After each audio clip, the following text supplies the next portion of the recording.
శుభోదయం. మా యొక్క హెల్త్ ఛానల్కి స్వాగతం. ఈరోజు ముద్రా ప్రక్రియలో భాగంగా మనం భైరవ ముద్ర గురించి మనం తెలుసుకుందాం. హస్తముద్రలలో కీలకమైనటువంటిది ఈ యొక్క ముద్ర. దీన్ని మనం భైరవ ముద్రగా పిలుస్తాం.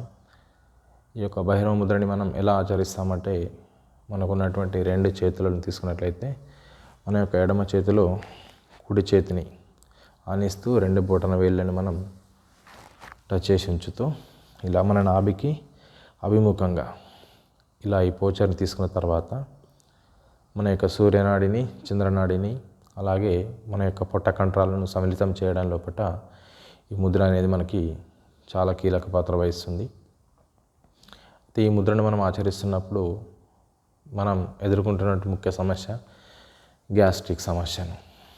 మనం గ్యాస్ట్రిక్ సమస్య నుంచి ఉపశమనం పొందడం కోసం ఉపయోగపడుతుంది ఈ ముద్ర అనేది. ఈ ముద్ర మనం ఆచరిస్తున్నప్పుడు ముద్ర స్థితిని తీసుకున్న తర్వాత మన ధ్యాస మొత్తం కూడా శ్వాస పైన కేంద్రీకృతం చేయాలి. అలాగే ముద్రా స్థితి మీద కూడా మన దృష్టి నిలిపాల్సి ఉంటుంది. ఇలా ఉచ్ఛ్వాస నిశ్వాసను ఆస్వాదిస్తూ ఈ యొక్క భైరవ ముద్రలో మనం ఆసీనులైన తర్వాత మన యొక్క ధ్యాసను పొట్టపైకి మళ్ళిస్తూ పొట్ట కండరాలపైన దృష్టి నిలుపుతూ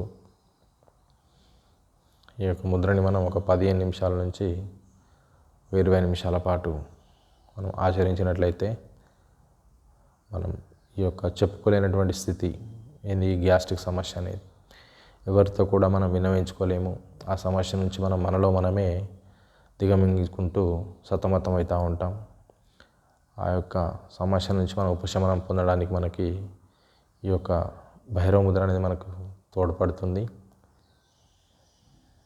మన బాడీలో ఉన్నటువంటి టాక్సిన్స్ అన్నిటిని కూడా సమ్మిళితం చేయడం లోపల కూడా ఈ యొక్క భైరవ ముద్ర అనేది మనకు సహకరిస్తుంది. బాడీలో ఉన్నటువంటి కండరాలను అన్నింటినీ కూడా అన్ని అవయవాలను సమ్మిళితపరచడం లోపల సమతుల్యతను అందించడం లోపల మనకి ముద్ర తోడ్పడుతుంది.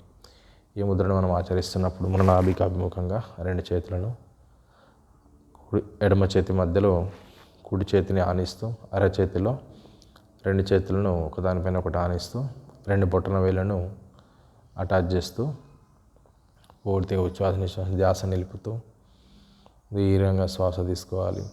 అలాగే శ్వాస వదలాలి. ఇలా ఒక 10 నుంచి 20 నిమిషాల పాటు మన దృష్టిని ముద్ర స్థితిలోకి మళ్లించినట్లయితే మనం ఎదుర్కొంటున్నటువంటి ఈ యొక్క గ్యాస్ట్రిక్ సమస్య నుంచి మనం ఉపశమనం పొందడం అనేది జరుగుతుంది.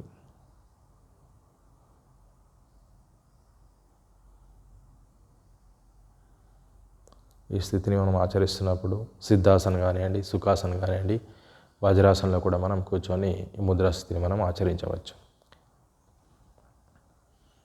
అందరికీ ధన్యవాదాలు. ఎవరైతే ఈ సమస్యతో ఇబ్బంది పడుతున్నారో ఈ ముద్రను ఆచరిస్తారని ఆశిస్తూ మీకున్నటువంటి ఈ యొక్క గ్యాస్ట్రిక్ సమస్య నుంచి బయటపడతారని కోరుకుంటూ అందరికీ ధన్యవాదాలు.